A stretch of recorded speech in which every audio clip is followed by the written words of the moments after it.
Buenas tardes a todos y todas. Quiero dar la bienvenida especialmente a las autoridades que hoy nos acompañan, la presidenta de la Comisión Jurisdiccional Mixta de Salud y Seguridad en el Empleo Público, Comisacet, Olga Fernández, y al director de Calidad Laboral de la provincia de Buenos Aires, Néstor Carril.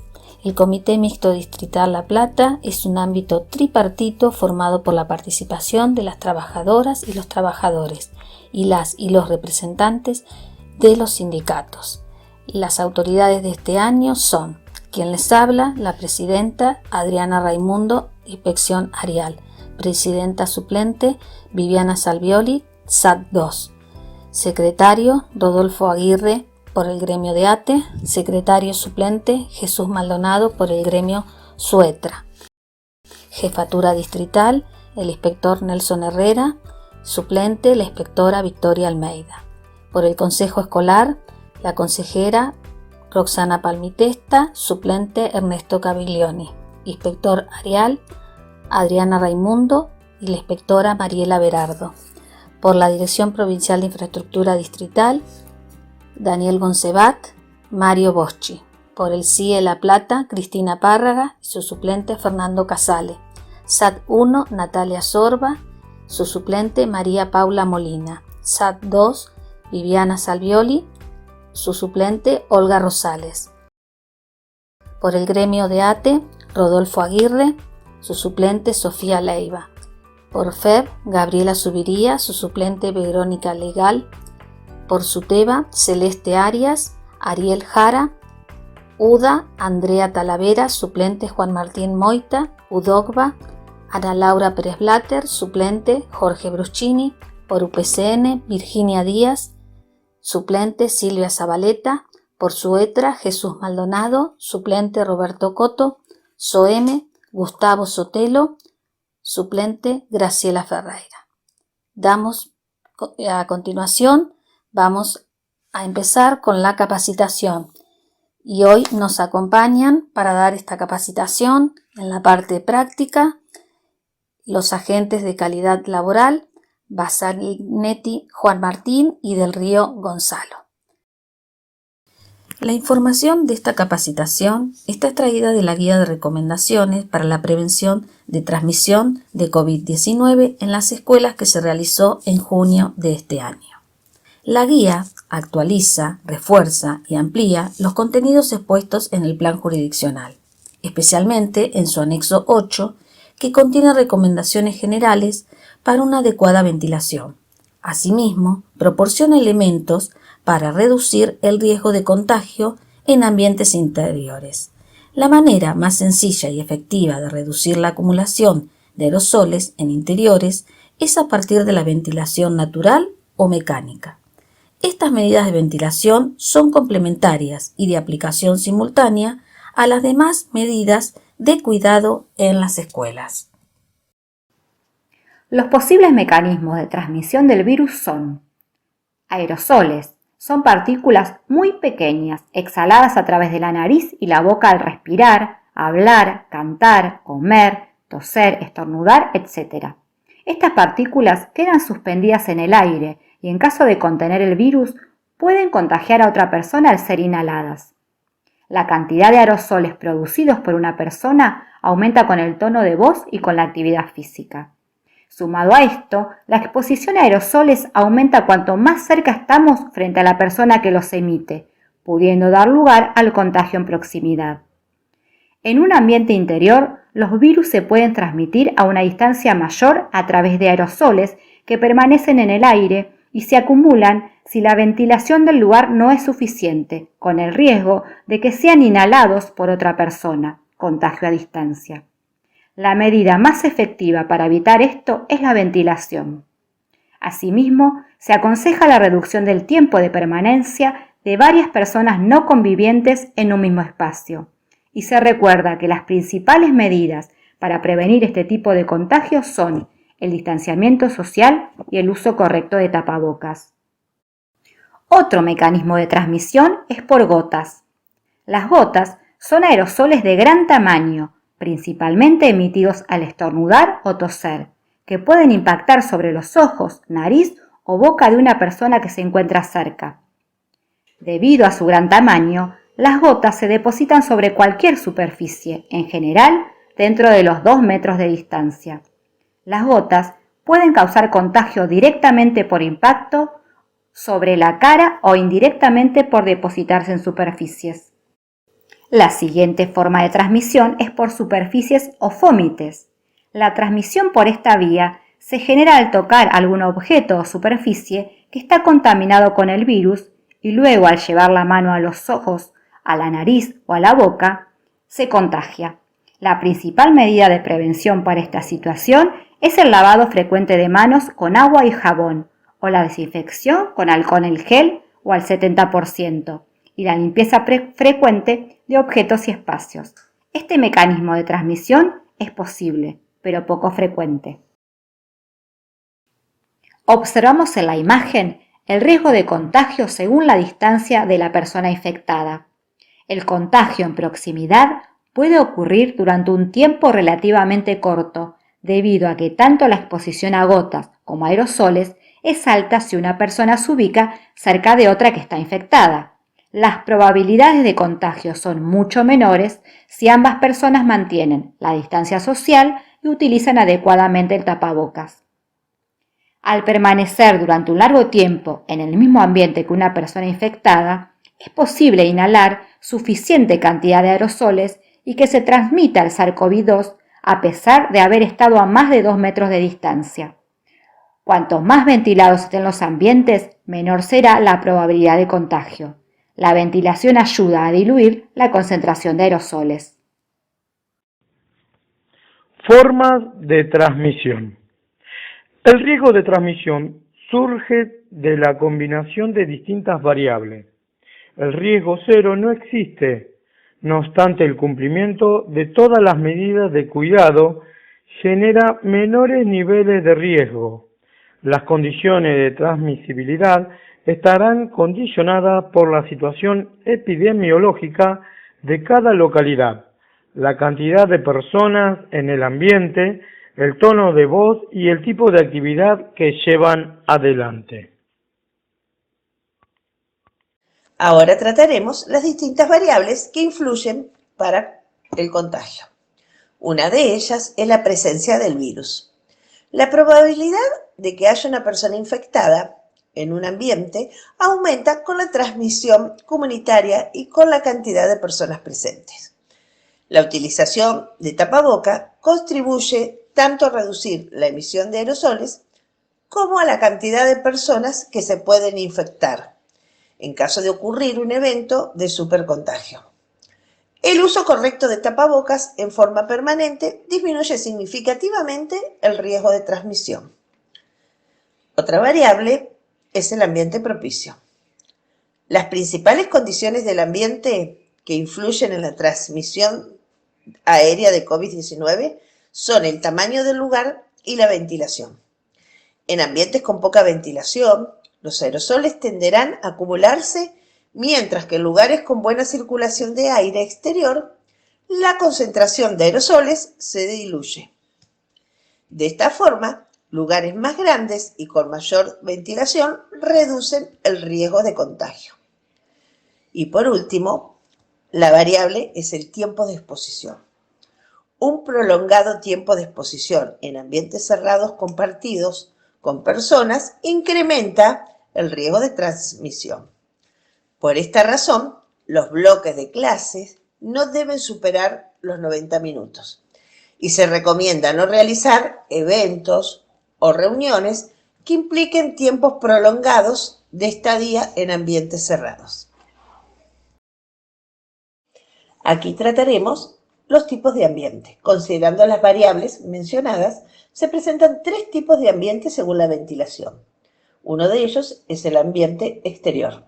Al aire libre, el riesgo de transmisión de SARS-CoV-2 mediante aerosoles es menor a la de los ambientes interiores, dado que el viento contribuye a la dispersión de estos aerosoles. En actividades al aire libre, el riesgo de transmisión disminuye, pero no desaparece.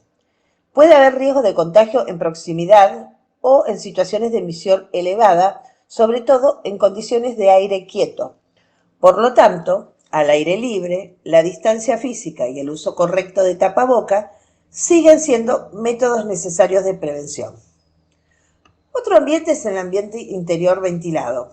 En estos, los ambientes interiores, como las aulas, el riesgo de transmisión por aerosoles, siempre es mayor que en el exterior. Pero si se cuenta con una ventilación que permite un recambio de aire, este riesgo se reduce significativamente, siempre que además se utilice correctamente el tapaboca y se mantenga el distanciamiento físico. El ambiente interior sin ventilación, en estos ambientes, son los más riesgosos, dado que acumulan aerosoles que pueden aumentar sustancialmente las probabilidades de inhalar aire con presencia de virus, el compartir el ambiente con una persona infectada. En las escuelas no debe haber más de una persona a la vez, o en oficinas o en otros espacios que no poseen ningún tipo de ventilación. Al compartir un espacio sin ventilación, aunque sea en distintos momentos, debe tenerse en cuenta que los aerosoles pueden permanecer infectivos en el aire hasta 3 horas aproximadamente, por lo que el tapaboca debe usarse en todo momento, aun cuando las personas estén solas en un espacio que luego será usado por otras. ¿Cómo evitamos el contagio? Se debe adoptar siempre las siguientes medidas de prevención. Usar tapabocas, al menos 3 capas de tela, respirable, con buen ajuste, cubriendo nariz y boca. No sacarse el tapabocas para hablar. Mantener la mayor distancia posible. Evitar aglomeraciones en pasillos y espacios comunes. Toser y estornudar en el pliegue del codo.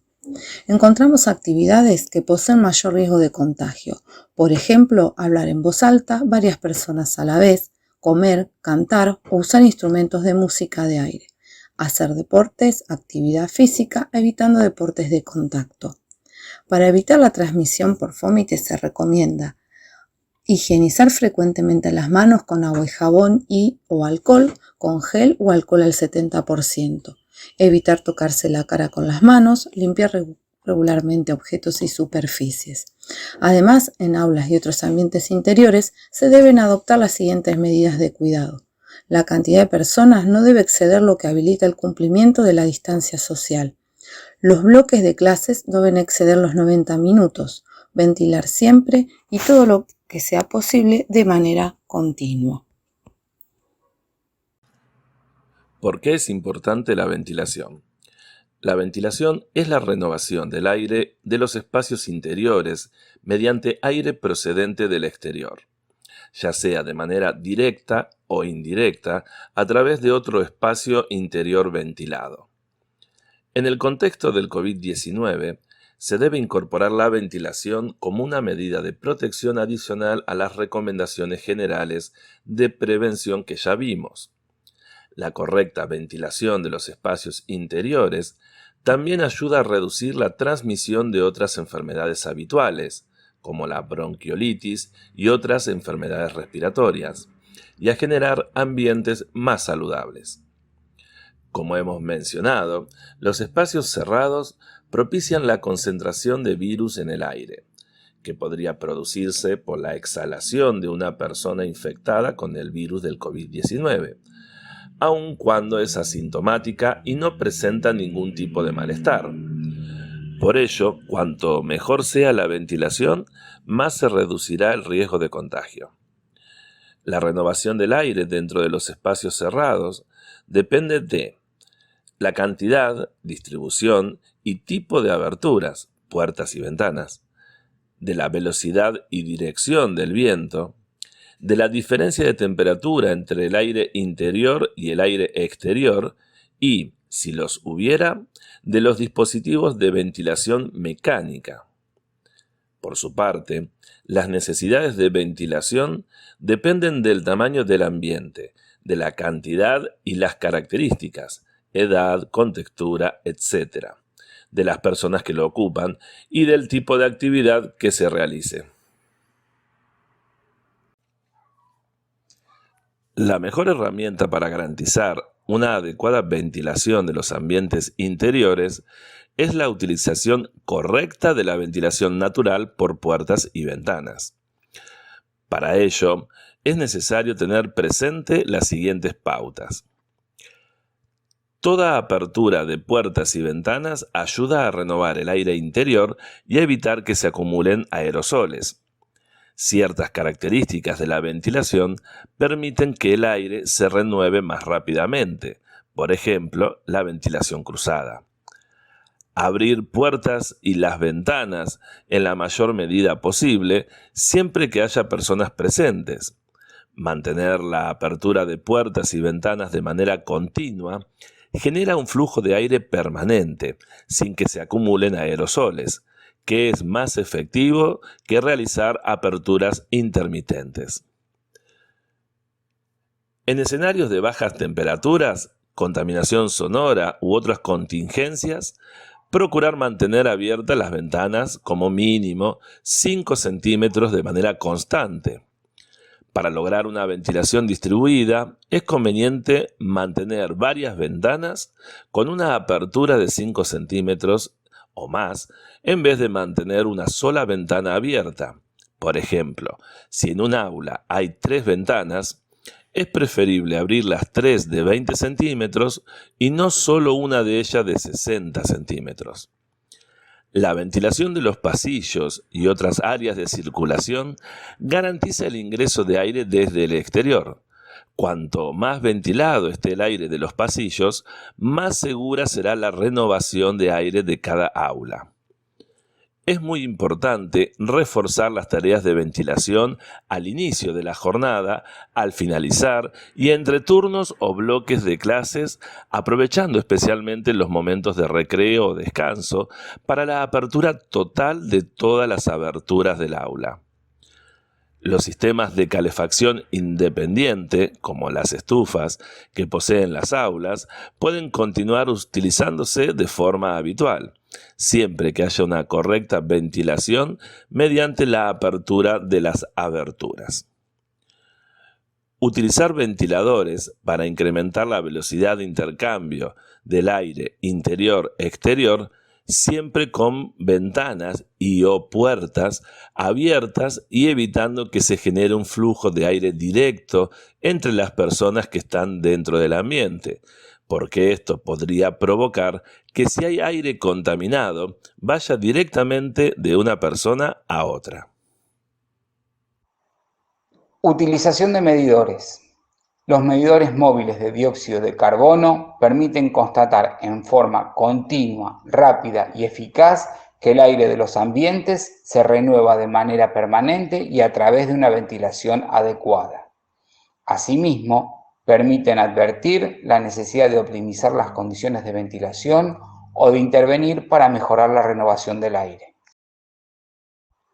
Acerca de los medidores de dióxido de carbono debemos saber: el dióxido de carbono actúa como un indicador del grado de estancamiento del aire interior. Al respirar, junto con los aerosoles, las personas exhalamos dióxido de carbono, por lo que la acumulación de este gas es un buen indicador de la acumulación de aerosoles, que pueden ser infectivos si hay alguien en periodo de contagio dentro del aula. El monitoreo del dióxido de carbono permite regular el nivel de apertura de puertas y ventanas necesarios para un ambiente interior, siempre en función de las condiciones meteorológicas, especialmente del viento, también de la cantidad de personas que lo habitan y del tipo de actividad que allí se realiza. El nivel de dióxido de carbono en un ambiente interior depende de varios factores. Normalmente, al aire libre se encuentra en una concentración de 400 partes por millón. Este nivel puede ser variable. Por ejemplo, en zonas urbanas con presencia de industrias o en edificios linderos a arterias con alto tránsito vehicular puede ser más elevado.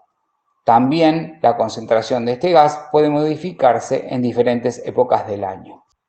El nivel de concentración de dióxido de carbono de un ambiente sin ocupación de personas es lo que se denomina nivel de base de dióxido de carbono.